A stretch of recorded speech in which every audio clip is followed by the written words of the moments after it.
Hey there, Golden Bears. Look at us. We made it through Fabric of a Nation. We're at module 9.4, the last one of this textbook, the last one of this year. And even though the textbook says it's a brief history, I would imagine you're saying there's nothing brief about this course. So kudos to you for making it through and persevering. Look at me. I thought I'd get all dolled up for you, put on my fancy jacket and a nice collared shirt here. I even thought about putting on a tie, but that would be like, oh my gosh, who is this man? Is he getting ready for his burial or something like that? So I didn't go that far with you. Well, today our topic, it's going to be a little of a long one because they wrap quite a few presidents and issues all into one. So I'll do my best to talk quickly through this.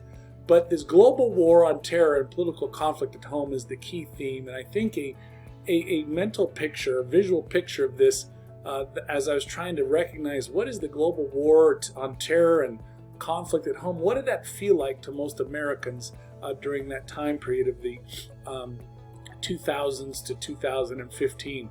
Well, it reminds me of a story where I was up. My wife's from Santa Cruz, and that's where I've learned to surf and have gone up there. I don't think we've ever missed a year since we've been married, since 1994, long time. And I would always find myself out on the water, and I have some good buddies that lived up there, and we were out surfing one it was a November season where the waves can get rather big there because it's not quite winter, but it's on that fringe to that. And we went out in an evening. It was just a nice shoulder high waves, chest to shoulder high waves. The weather was calm. The sunset was expected to be beautiful, and so we paddle out at this place called Pleasure Point, and we're out at First Point, and we're catching some waves. And next thing we're kind of beginning to recognize is that we keep seeing lining out in the distance kind of bigger and bigger sets starting to roll in, and we're like, yeah, this is awesome. Let's paddle out. And so we start catching these waves, but these waves don't stop in size nor in duration, meaning usually there's a lull in between them, and you can, catch 3 sets, then paddle around and go get in the lineup to wait for the next one. Here they were just coming one after the other, and they kept getting bigger and bigger in size. So it went from, chest size to shoulder high to head high and above that. Next thing, we know with the next 30 or so minutes, we're now looking at waves that are like, seriously, I don't want to say double overhead at all, but it seemed to be that size. It was getting big and immense and heavy. And to compound even further is that with that much water moving, it kept pushing us further and further away from our point. And it was third compound, it was getting darker and darker by the minute. And so we attempted to catch these last waves in seriously.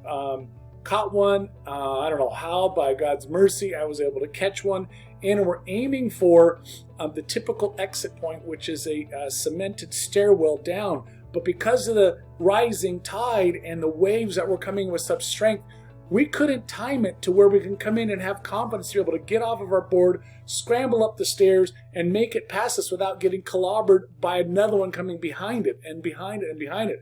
We're like, we didn't think this through very well. So we then had to try and ride whitewater around these 2 points, and all we can do is literally scramble. We ended up almost a good 1.5 miles south of where we were to get out from to where this calm bay was. It's called Privates, and we went up these stairwells, and thankfully, seriously, we all got in. We thought that night would be the last night that we would be on this planet, just because of the sheer size and the volume of that. It was kind of one man for themselves. Seriously, we were hoping for each person that they would get in and then make it. But thankfully, I'm here to say I made it in, my buddies made it in. And why do I tell you that story?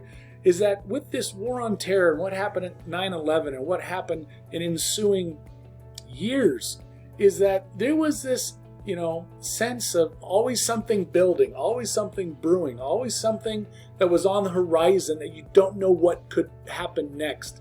And then what even made it worse is that as the sun went down, is that when the terror would have a strike again, or the terror would emerge again, okay? And so we had tremendous conflict, not only globally, but we had tremendous conflict taking place on our soils of America as well. So I hope that story kind of resonates with you and gives you a sense of kind of how we were feeling at the time.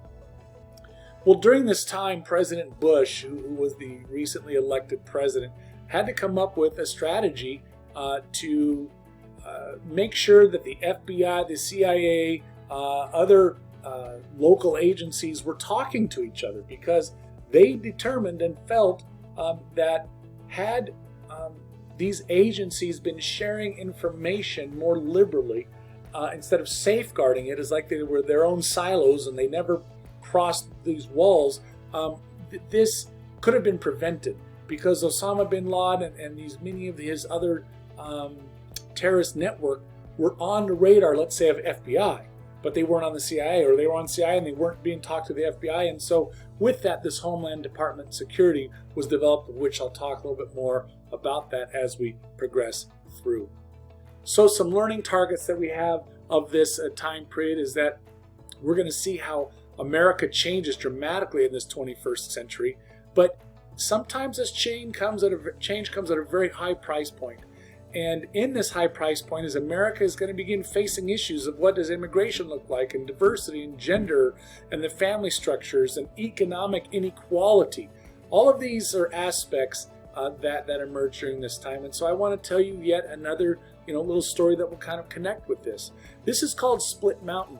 And this isn't very far here from Temecula. It's really out in the Anza Borrego desert. Some of you go out there. It's the Ocotillo to go dirt biking or jeeping. And so there's this place called Split Mountain Road where you can actually drive your vehicles. As you can see on the left-hand side here, a Jeep is driving through this geological formation. And here's this section, and Split Mountain kind of makes it famous. Look at the size of this person. This isn't me. I just pulled it off the internet. But what makes this a unique rock formation is I think it sends tremendous parallels to what we're in. American political history is topsy-turvy. And even though democracy is at its core, it has undergone tremendous shifts, geological shifts, between presidents, between time periods, between constitutional challenges. And the neat thing about our democracy is that it has withstood and has remained. And so as we begin looking at this time period of really 2000 to now, you're going to recognize that America still is like this split mountain. It's going through geological changes and shifts because there's a lot of pressures that are happening to it that force it to change in its space and time. So the first person that we need to recognize is G.W. Bush, number 43. He finds himself elected into power. Well, how does he get elected into power? Well, his father was Herbert Walker Bush, number 41, ran to 2 terms. Remember, he was the 1 term. He was the vice president of Ronald Reagan, who was president for 2 terms. But what made George W. Bush unique is that he ran on this ticket of compassionate conservatism, where he recognized conservatives should have a voice, but they should also be action, and not just be saying, hey, we're against immigration, hey, we're against poverty, hey, we're against unions.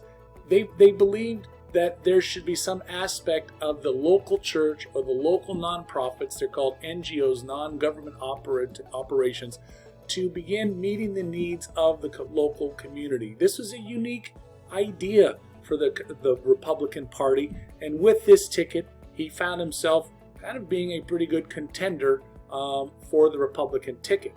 However, there were 2 other people in this election that also had a strong kind of name. You have one on the Democrat ticket. You have, how come I've drawn a blank on his name? Al Gore. Al Gore was vice president for 2 terms with Clinton. Al Gore had a separate name, meaning he didn't really get too involved with some of the Clinton scandals, and he felt that he can weather this. But at the same time, there was this guy named Ralph Nader of the Green Party who was a progressive, and he believed that the Democratic ticket didn't go far enough in doing these progressive things like climate care and concern, and rights for women and equal pay for women. So this Nader had some unique aspects. What did this do? It splintered essentially the Democratic Party into two votes. Like, some went with Nader, most went with Gore. However, because of that, this gave this idea that George eventually gives Walker Bush, number 43, a chance to come away as the victor in this 2000 election. This is the famous one that had to, it was so close that they had to go through and to the state of Florida to count every one of their election cards. That's called a shad, and in that shad, it's like the punch outs that people had to hold them up to determine were they voting for Gore or were they voting for Bush. But ultimately, SCOTUS, the Supreme Court of the United States, stepped in and said, nah, this would probably take way too long for us to sit there and wait for that. Florida typically is Republican. It's a Republican governor who, by the way, was his brother. And they selected Bush as the president, the 43rd president of America during that time. Right, wrong, or indifferent, the Supreme Court spoke, and that is kind of how we found that Al Gore did not become president. So during this time, you see a new president with new ideas that are basically trying to find a way to minimize the role of government, but he also had some strong, right-wing ideas that was against gay marriage and abortion and stem cell research, which is what his father had been arguing for, but not as strongly as he did, while at the same time creating these new faith-based initiatives as part of his compassionate conservative, a unique idea. And you'll see on my notes here that I have Obama here, that this faith-based initiative was new ground, where this separation of church and state really doesn't need to belong when it comes to working with the marginalized people. And so federal monies are being used to support private enterprises in order to meet the needs of those marginalized people, whether they're poor or you can fill in the blank as to what marginalized might mean. But what I find very interesting is Obama continued this program into his legacy as president. So here is a kind of a political cartoon of, on the left, you have representing the Democrat Party here, saying we need to have the recount counting. You have the elephant representing the Republican GOP party saying stop the recount. And ultimately, between these two, you have the Supreme Court, as I said earlier, deciding that the counts need to stop. We need to move forward and get on with the business at hand. So this is a quote where George Bush does not believe that the federal government is creating a problem when we have faith-based solutions with regard to the separation of church and state. And so this was a unique idea, and it really pressed for some people, but ultimately was accepted and, as I said earlier, adopted by other presidents subsequently, based on their viewpoint of how good it is when you have local grassroots agencies meeting the needs of local issues. Well, under Bush's first few years, he was about trying to create some typical Republican strategies, and that was to lower taxes, decrease spending, decrease the size of the government. So you can see that he did do such things. I can remember this, during this time, that one of his acts was to send out money, economic growth and tax relief to every American during that time. And so I got a check of X amount of hundreds of dollars, or our family did, and what was my job is to help our country kind of during that time was to go spend it on something. I used that money to go pay for our family to go,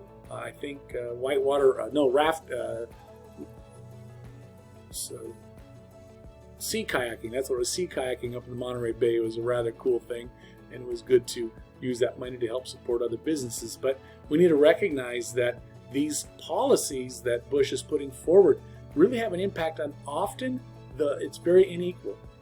I didn't have the need for the money, and the only reason I got the money is because I had completed my taxes on time and had made below a certain amount of money. Well, how does this create inequality? Is that people who are marginalized, oftentimes they might not even fill out their taxes because they get paid so little, or whatever the factor is. So they didn't get that money, and so often these programs might not go and benefit those people who they're most intended to do. Another hallmark that we have of number 43 of G-Dub is that he was, although a Republican and although rather conservative, his appointments were very reflected an open mindset. I mean, he had General Colin Powell, who was his chief of war. I'm forgetting the title of him right now, but he served during that time as an African American man, a black man, in office, and was incredible at having to guide the president during this time. Condoleezza Rice, a Stanford graduate, a black woman, black American woman, there, that she was his Secretary of State. So his appointments reflected diversity and gender platforms that were rather unique for a Republican, and this, I think, gave some street cred to the Republican Party and to Bush during this time. He had other programs there bringing accountability to the education, which is called No Child Left Behind, and he began creating systems to where we have a better way in which older people can get drugs at a more affordable price across the board. So some unique things that he had presented during that time. This here is the Shad that is kind of famous, but it's also a Scantron, and this is dealing with the No Child Left Behind ideas, to where they're basically asking students to just teach to the test. Like in this AP class, you'll see I always teach to the test. How can I get you ready? Get you ready, get you ready, get you ready. And so I love this statement here made by the kind of the guy who's job interviewing. He's all, so how's your high school prepared you for this job? And here this kid is like struggling, thinking, well, if life was only a bunch of multiple choice questions, if I have this, it's A, if it's this, it's B. You know, this is kind of the snarkiness of that. And over here we have these geniuses of Mozart and I forget who this other one is here, and they're saying, oh, step back, you guys, with this creative thinking. We can't make room for you because, oh, Michelangelo and the statue, because you have to do state tested, and because this accountability factor that was there. So kind of a unique approach to, there were a lot of people who did not like this, but there were some who were saying it's important to have some degree of accountability in education. So now we go and turn our attention to what kind of put President Bush on the map, is that on September 11th, the day that I certainly remember where I was sitting when it happened. I was on the edge of my bed getting dressed for school. I can remember the color pair of my brown double wingtip shoes. I had a pair of khaki pants, and had just finished work, coming from the gym working out, and was there to get to work before 7 a.m. when this had happened. Crazy with the towers, and we go to school, and by the time we get to the lunch bell, the two towers had fallen at that point. It was a very sad day for Americans, and this then became a rally point for Americans and a rally point for President Bush and a rally point for our government to begin recognizing that this terrorism has again landed on American shores. Please remember, this terrorism has been landing on American shores in '93 under the Clinton watch. If you remember, USS Cole, one of our major ships, was attacked over in the Mediterranean, and 200 soldiers were killed. We had a World Trade Center in '83, I believe, or '86, that it was attacked. So this isn't uncommon, these attacks, and yet this was the most staggering reflection of that. And so what was the result of this is President Bush declares this a general war on terror, and different laws are passed that give both the American agencies the rights to investigate, the rights to tap their phones, to follow their internet, respond, everything, if there was some sort of suspected activity. And so that's what the Patriot Act was about during that time. So here you see some pictures of these firemen and running away from the cloud that had just fallen. Rather lucky, if you ask me. And then here you see the picture of the first plane and then the second plane coming in during that time of that day, which thousands, over 3,000 people passed away. So Bush's response during this time was the Patriot Act which you should be able to, you should know. And then also the creation of the Department of Homeland Security, where all of these agencies, of the FBI to the CIA, the Border Patrol, other agencies were under their care, and one person was responsible for those things.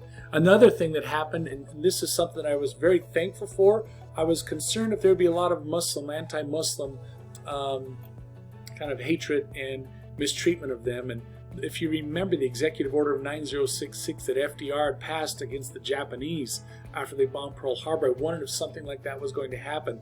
Thankfully, our elected officials reminded themselves that, not all Muslims are bad. Most are not, and they're especially, if they're moderate or certainly not fundamentalist.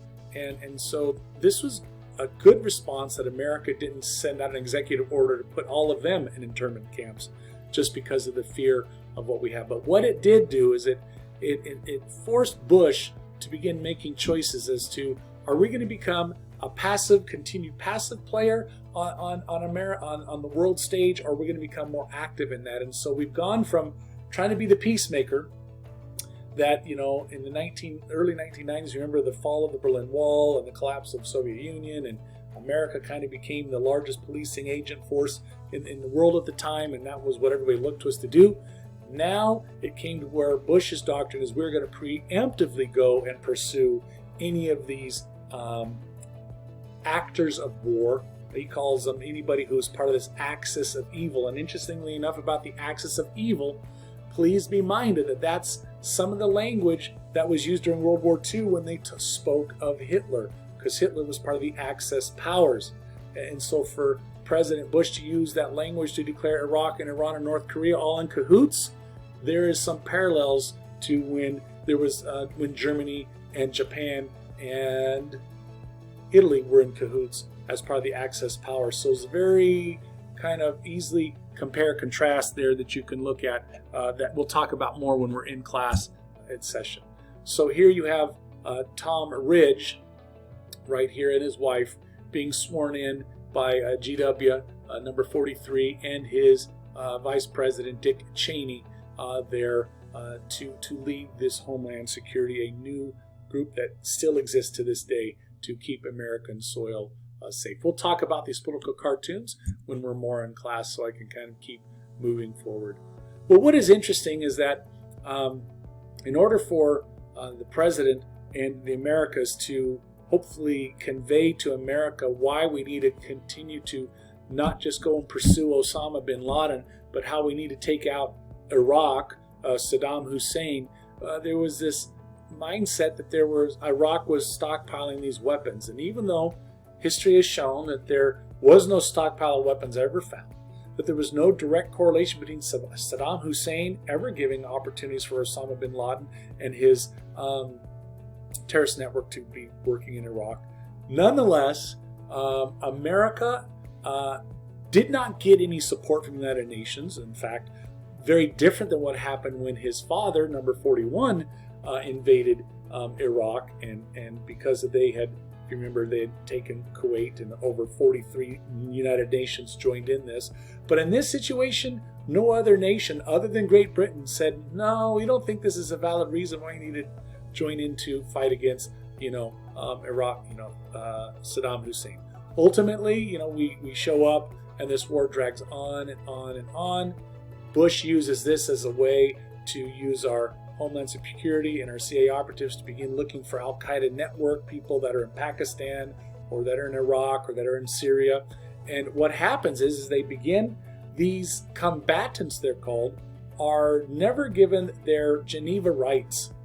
Why? Because under President Bush and under Dick Cheney and the Congress, we had never declared an act of war against any of those countries. And if you've never declared an act of war, you don't have to follow Geneva law, is their argument and reasoning.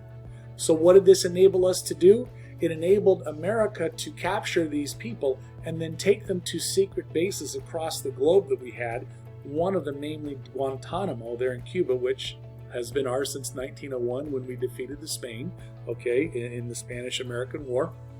But it was there that all sorts of rights to these prisoners. At one point, almost 700 of them, if I'm not mistaken, were there to extract information of them. One, to help find Hussein, but more importantly, to find,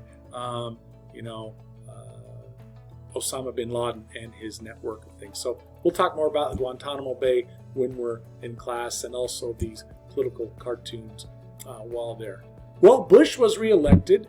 Why? Many Americans at the time seemed generally acceptable with his role as president, that he championed the people, that his response to Osama bin Laden was appropriate, and he was reelected with 286 electoral college votes, and America mostly seemed content with that. Yet he was about to face some issues. Most were frustrated that the war with Iraq was continuing. Iran and North Korea kept defining their nuclear capabilities, and what was America going to do about that?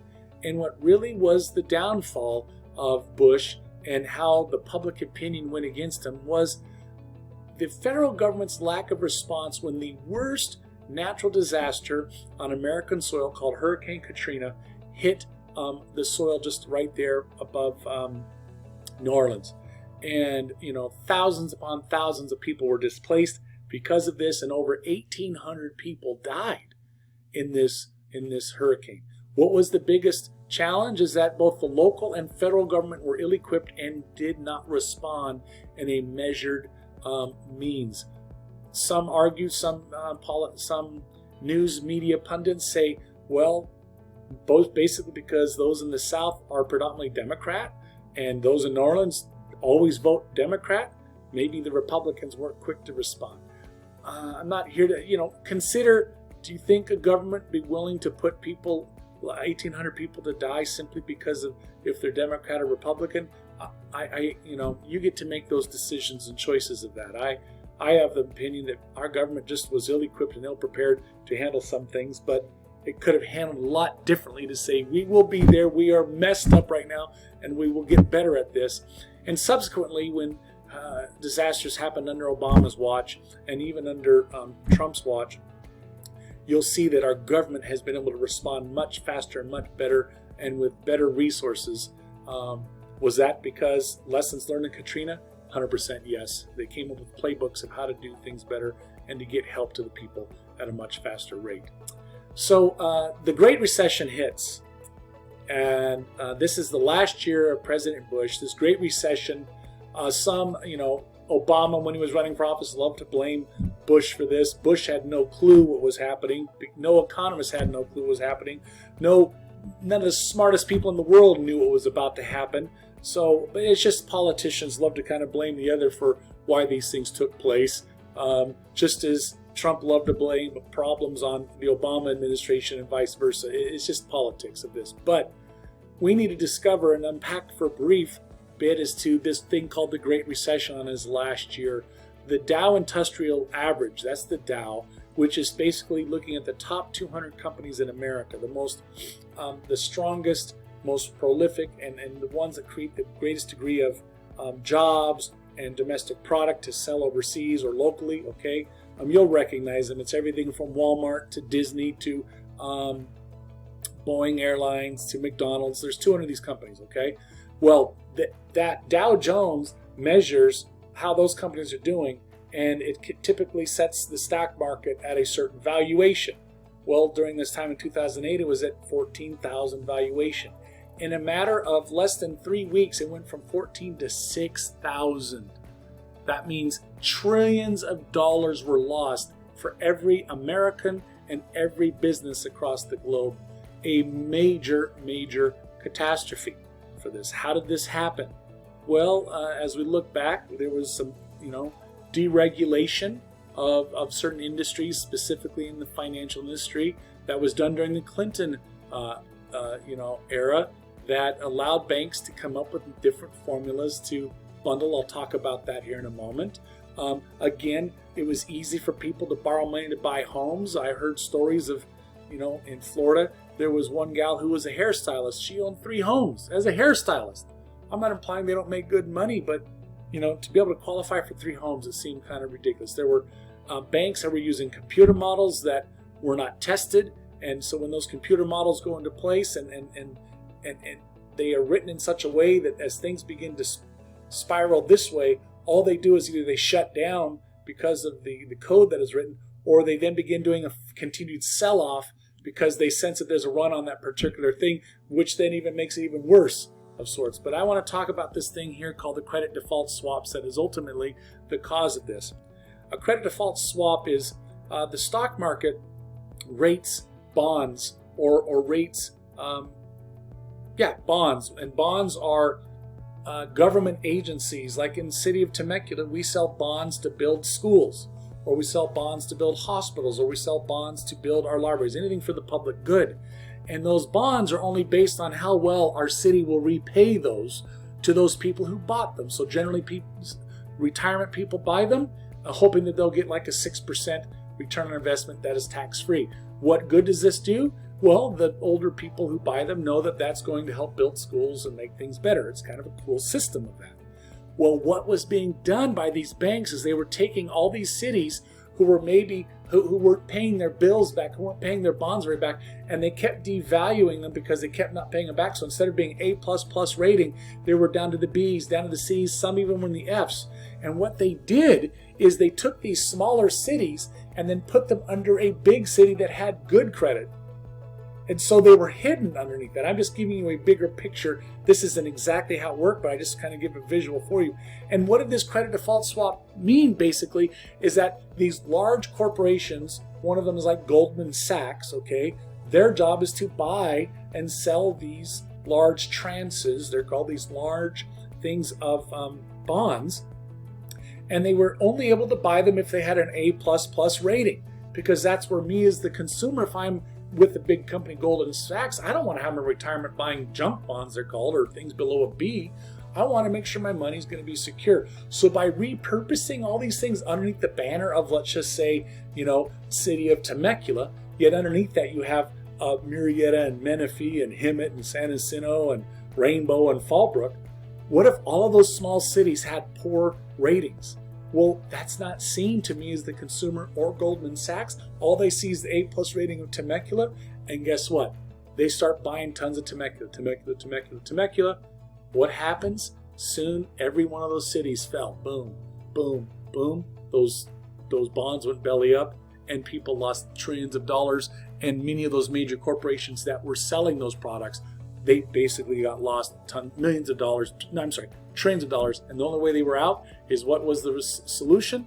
Is that the president went and had to bail them out. I love this a little comic strip here, and here you see the Wall Street banker, and here's a gal here. I'm not implying that she's ignorant. She's working there in the Wall Street as well, okay? So today I bet against the bet I placed on the bet I made on the original bet, and she's all, isn't that illegal? None of it's called a credit default swap. This is the joke that many people in Wall Street had, because there was no government agency following them and monitoring them, that they got to come up with different formulas on their own. Sorry I'm geeking out talking economics, but to understand the Great Recession, there had to be some things. So this is the Glass-Steagall Act. Please know this and understand it. It is put into place after the big fall of 1929. This was repealed, and I think during the time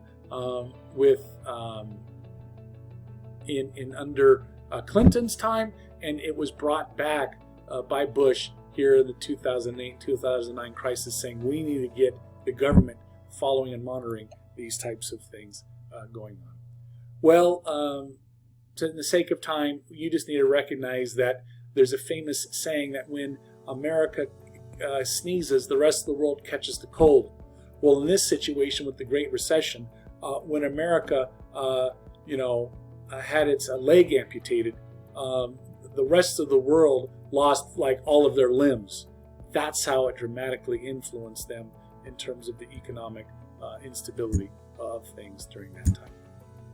Well, let's go on to Obama and some of his initial policies here during this time. I'm sorry that my face is superimposed over his cartoon there.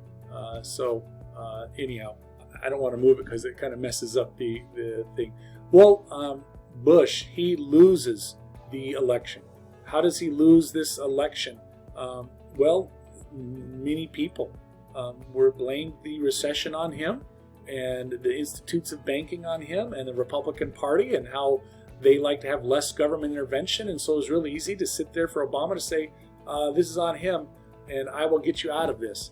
And so that's one thing. The second thing is a bright, articulate senator who is well-spoken and doesn't have any, any shocking revelation or any bad history of anything that was news media. Just a great candidate, and doesn't hurt that he's also a Black American and is coming from family who is veterans, etc.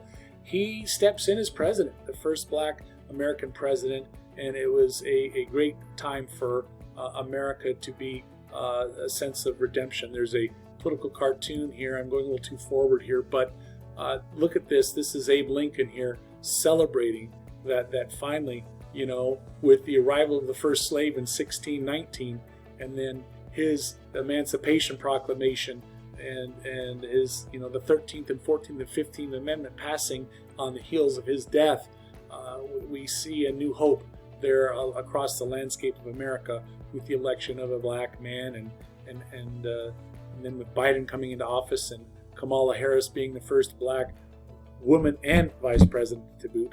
There's some neat things that President Lincoln, who at the time, remember, was a Republican, is seeing take form here with Obama's arrival. What is interesting, though, is there are some progressive Democrats who felt that Obama's legacy didn't go far enough, that he wasn't progressive enough. He didn't do enough for whether the marginalized people, didn't do enough to change policies, didn't do enough to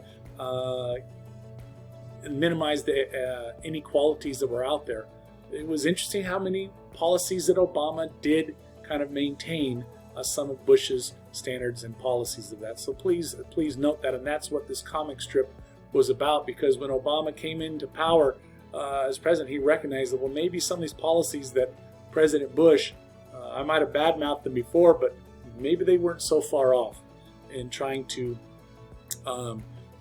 kind of bring America back from this great recession that we endured for at least 8 to 10 years under his care and a watchful eye. Well, during his time, as I alluded to earlier, he kept passing stimulus packages to help both large companies and the small people during this time, and this was a idea that Bush had put forward. He also passed this eventually called the Obamacare, which was picking up where Hillary Clinton could not get. Remember, she was the first lady in the first term of Bill Clinton.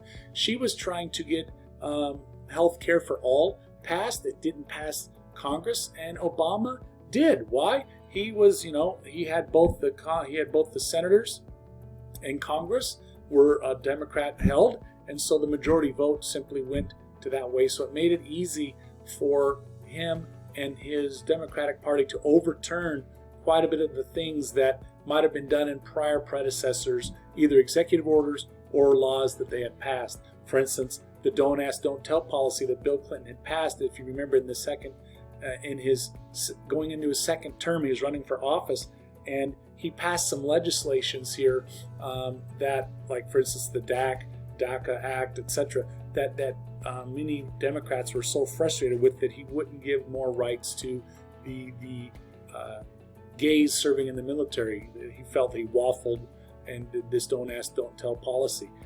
He changed that, reversed that, and basically made it a discrimination for any sort of actions to happen against anyone in the military that has LGBTQ as part of their experience. Okay, he went in and changed these ideas that how we're supposed to begin working further with more and more of the immigrants, and if kids are born here, and for instance, during this DREAM Act, there were different things across the globe, like El Salvador was experiencing some civil war. There was some major climate changes where there were hurricanes that were creating havoc, and so different immigrant populations are coming to America. And even though the parents might have been brought here and they had to stay and do all the paperwork, there were their children who were born here, and that made them then obvious citizens by being born here. But when another president came in, they were forcing them out. What did that mean? So Obama came in and passed the DREAM and the DACA policy that enabled families who were in those different difficult situations an opportunity to stay here, despite the ambiguity of their parents didn't come legally, but they have children who were born here, and what does that look like? Moving forward, what were some of his domestic challenges during his time? So he did some great policy changes in terms of the Democratic Party and kind of progressive with the health care and for the immigration. But at the same time, there were some people who were being outspoken to him, kind of even in his second term mostly. One of them was the Tea Party, and the Tea Party movement were basically conservatives and libertarians coming together and saying that the government is growing way too large. These policies are going too much against the Constitution, and therefore we're going to do whatever we can to speak out against it. There's an Occupy Wall Street movement. It was very interesting that typically that movement would be seen as a progressive Democrat, but they were even radicalized and almost too progressive. And they were calling out corporate greed and inequality and government ineffectiveness.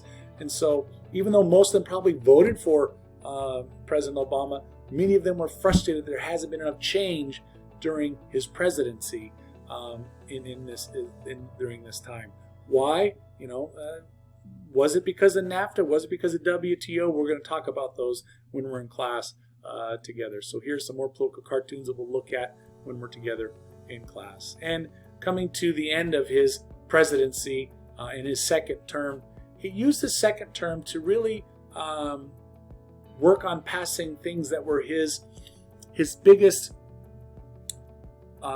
desires, some of his largest platform promises when he first ran in 2008.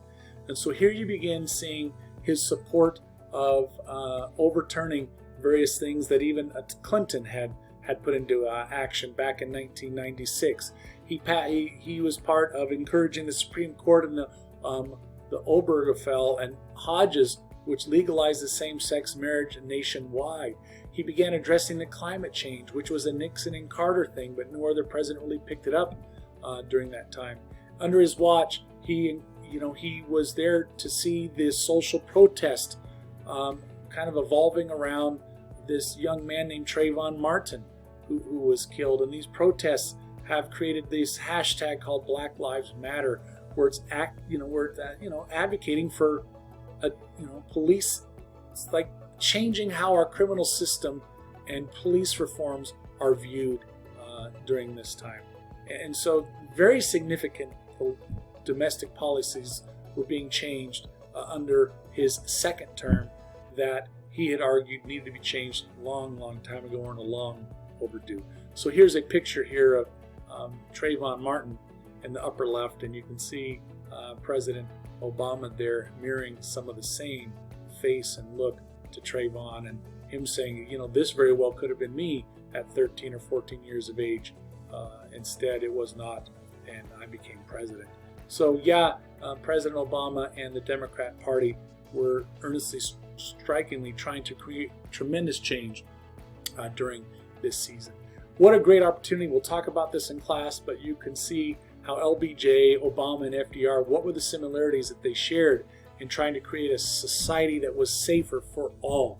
Doesn't matter if you're LGBTQ, if you're Hispanic, if you're Black American, if you're Chinese American, all these people groups, women who don't get equal pay, or even minorities themselves, how can we somehow find some degrees of success in that? Well, under Obama's watch, he didn't have the simplest of tasks as well. Just as Bush had some unfinished business that kind of he inherited with the war against Iraq, the war against Afghanistan and Pakistan, Obama had to make some tough decisions, and he had to keep the war going forward. And this war eventually enabled but special forces were able to finally capture Osama bin Laden and take down that network of terrorism. But as you all know, ISIS and other groups kind of formed. Once that was gone in that vacuum, another one kind of came in this place. It should be interesting to note that America was in this war, if you want to call it that war on terror, for over 15 years. And what was the end of all of this? What was the result of all of this? Certainly like what we saw in Europe after World War II, where you see most countries turning towards the democracy. That wasn't necessarily the case. Here you see very little change. Countries resorting back to maybe Sharia law, or resorting back to very fundamentalist Islamic underpinnings in their political systems. And in fact, the Arab Spring, here's some pictures of it, that across you can see these regions here, all across northern Africa and into here, the Middle East, we call it, and down in this section, all of these areas had some degree of protests. What were they protesting? Well, essentially the imperialist countries that had been there and are still meddling in all of their affairs. Who would that be? Predominantly America or Russia or France or other United Nations. And so many of them are saying, we're tired of this. And they did get rid of, actually, I think 3 in Egypt, Tunisia, and Yemen. They were able to depose, or get rid of their pro-American or pro-democracy leaders and bring in their own. But it didn't last that long, and eventually this Arab Spring came to a close, and pro-American or pro-democratic leaders reemerged back in those spaces. But what we need to point out is that what helped this take place is technology, and we'll talk about that in the next section here momentarily. Here you can see each of these little red sections kind of commemorates what was the hot spot of where new governments emerged. But notice the oil as well. Do you think the Western Europeans and Americans, that we might have kind of a duplicit reason why we're involved there? Maybe it is for the need of oil more so than the beneficial aspects of democracy being urged into those regions. And as we kind of come to a close, Obama still is dealing with the legacy of these world terrorists taking place, the ongoing strife of Syrian civil war, leading to millions of refugees seeking asylum across the globe and trying to call on other world nations to join in and taking them. Okay, this caused a major problem in the European Union, because obviously they're closer to them, and will they take them in or not? It was a definite hardship for those countries to do it. Obama began and continuing to expand the use of drone and drone warfare. Even though this was installed and implemented under Bush, he expanded it, and many people think of Obama as a president that wasn't a warmonger. They love to label Bush as that, but Obama had to carry that tradition, and not tradition, but that legacy, that ongoing approach of policy in order to root out the terrorists that are out there.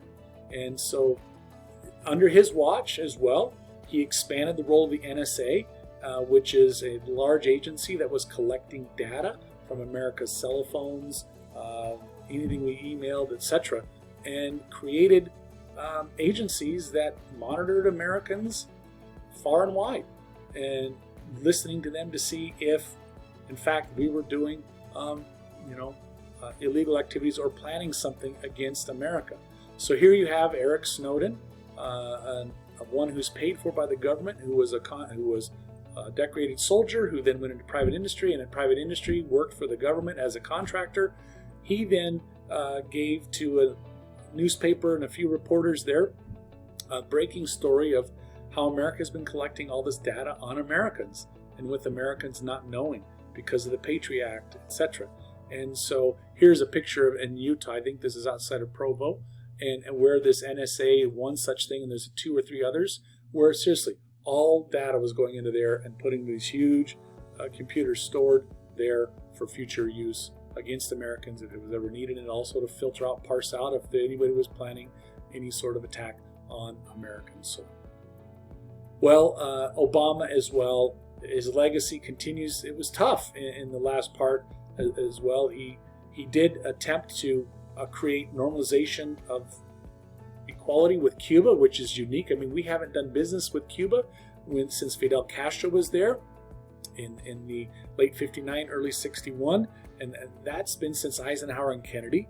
Okay, he pushed back against Putin, and Putin was trying to expand their power, and he did get the Crimea, but President Obama did step in and do some sanctions against Russia, which kind of hurt them financially in their oil industry and natural gas industry. But nonetheless, there were some things in Obama's legacy that were controversial. But most part, he has been seen with tremendous respect, both for his attempts to create a stage of needing to recognize and acknowledge the climate issues, immigration issues, rights for the marginalized, the LGBTQ. He is known for championing a lot of great programs that is helping set America up to be seen as a leader in the next generation. So here's a quote of his that I think speaks volumes to about who he was. And as we get close, we now have the election. And if you remember that picture that I had of Split Mountain, of that rock that had been turning around, the Bush to Obama was a big conversion of that rock. Now we have even a bigger one, because Trump is, he is a non-politician. He's not done politics before, and he was proud in that, and he ran on that platform. And ultimately, he beats out Hillary Clinton. I don't need to go into those details as to how and why and what, but typically what made him unique is that there were even some marginalized Democrats who were frustrated with Obama. Who would have been frustrated with Obama? Well, they were states in the Midwest that the economic recovery they didn't get to experience, or maybe they disagreed with some of his policies that he was putting forward. So here they saw a new guy running on this populist platform that was like, let's build the wall, let's get rid of all these alliances with other countries, let's stop the madness of our government expanding its rights and taking away the rights of American individuals. And this resonated with probably a lot of the Republicans and even some Democrats who were frustrated with Obama and his leadership in those areas. And so he found himself in power, and kind of a unique approach and as a president, as some of you who are still aware that he took definitely different approach, both from the media to his conversation points and talking points, and even his platform that was unique. The first thing here is you can see that I love this quote by Walter Cronkite, a famous man in the 50s and 60s who was a well-respected news anchor. Every night at 7 o'clock, every American probably turned in to watch him. He stated, freedom of the press is not just important to democracy, it is democracy. And here we have a president, Trump, that purposely said all news was fake news unless it came from a particular news source. And so he really turned to Twitter and other media platforms to kind of bypass any filtering of the media to get it directly to the Americans. And yeah, this angered the media, because the media is there to use it as a pulse check and to hold accountable various politicians and the systems of the legislature or the executive branch when needed. And by bypassing that upset quite a few of them. And so I'm not going to get into if it was good or bad. We just need to recognize that that was his approach, and it was unique and unheard of up to this point by any president. He did have a mixed success. This is my attempt at a seesaw. You guys probably didn't get those in elementary school, but we used to have them. But, he, again, most presidents try to repeal things that they didn't like, so he immediately tried to attack Obamacare and pared down some aspects of that. He brought in some more tax cuts for people. What did this do? It basically put more money in the pockets of the wealthy and small business owners, and certainly didn't tax the wealthy to do this. It was certainly greater inequality of wealth happening across the landscape of America. But what made him unique is that he was on a fast track of using up his executive orders. Now, this list that you see on the right-hand side, this is a 1-year use of it. In his first year, he had 58. Now, compared to, in his first year, you had Obama here both times. He didn't even get above that. What is interesting, though, is FDR had 307 in his first year right there. So is Trump going crazy above others? Well, you might be able to say he is, but in relationship to FDR, not so much. But please remember, executive orders are done and used in such a way to get things moved and changed rather quickly, and bypassing whom? Congress, in order to do those types of things. Another legacy that we have of Trump is during his watch, the presidency of only 4 years, 2 Supreme Court justices had passed, or one had retired, one had passed. And so with that, he had the ability to elect 2 nominees, and from that, those nominees went through the process and were eventually accepted. What I find very interesting is that Brett Kavanaugh was accused of some controversial sexual advances while in high school by a young gal named Dr. Christine Blasey, and that had similarities to Clarence Thomas, who was being confirmed during the Reagan time period, also by a gal named Dr. Anita Hill. And so where has America gone? Have we made steps in recognizing that there are challenges, that women's voice need to be heard, and to these claims of a sexually assaulting? It doesn't seem like much change had happened in that situation. So the legacy of Trump, we can kind of recognize that he wasn't president a long time. He did some changes that he promised in his platforms.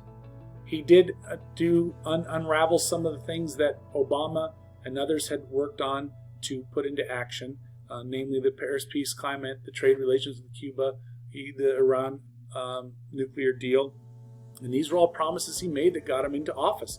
So in the terms of a president, is that a good thing? Is that a bad thing? If he was voted into office to do that, and that's what the mandate was, then apparently that is a good thing. However, there was a lot of vocal people who were against him.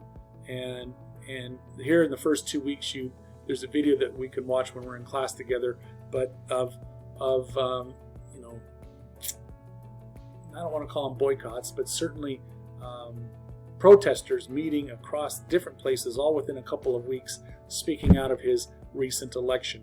Which, this election was kind of equal to the one of 1800 with Thomas Jefferson becoming that, and also of 1824.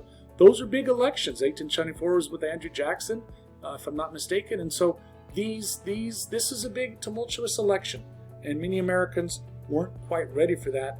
Why? Because this president at some point would become very polarizing in how he did things. And America hasn't experienced this much polarization since the 1960s in terms of their angst and their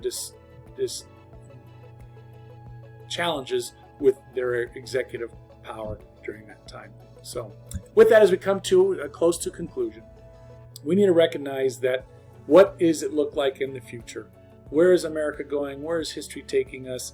What should we be looking for? We recognize that digital technology has changed how we do things, how we sell things, how we hear things, how we buy, interact with one another.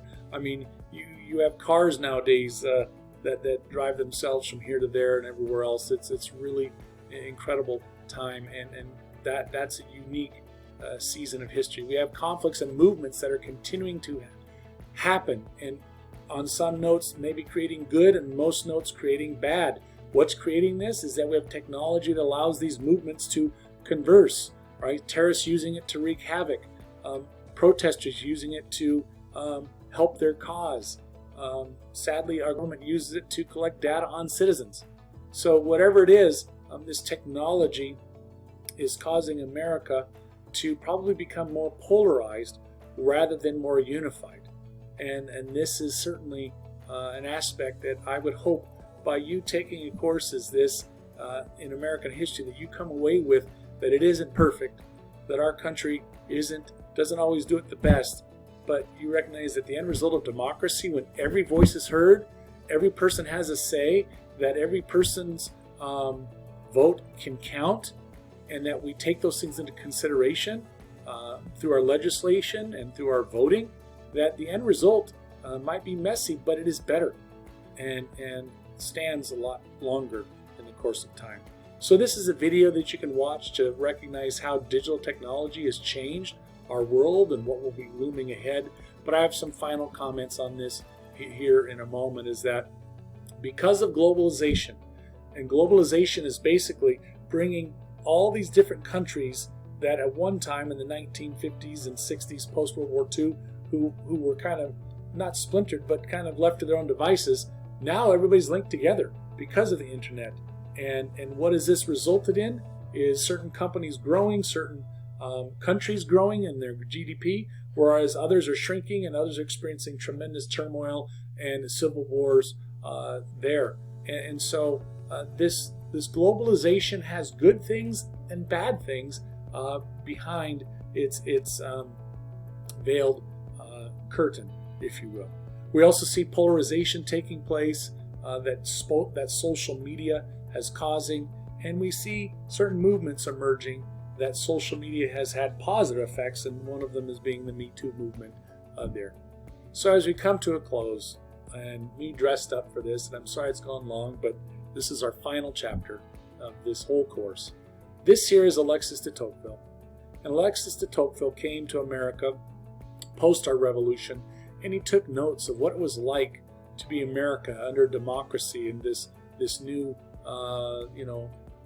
Constitution, and we're working on these Bill of Rights. And he traveled around, and in these notes he called our democracy the Great Experiment.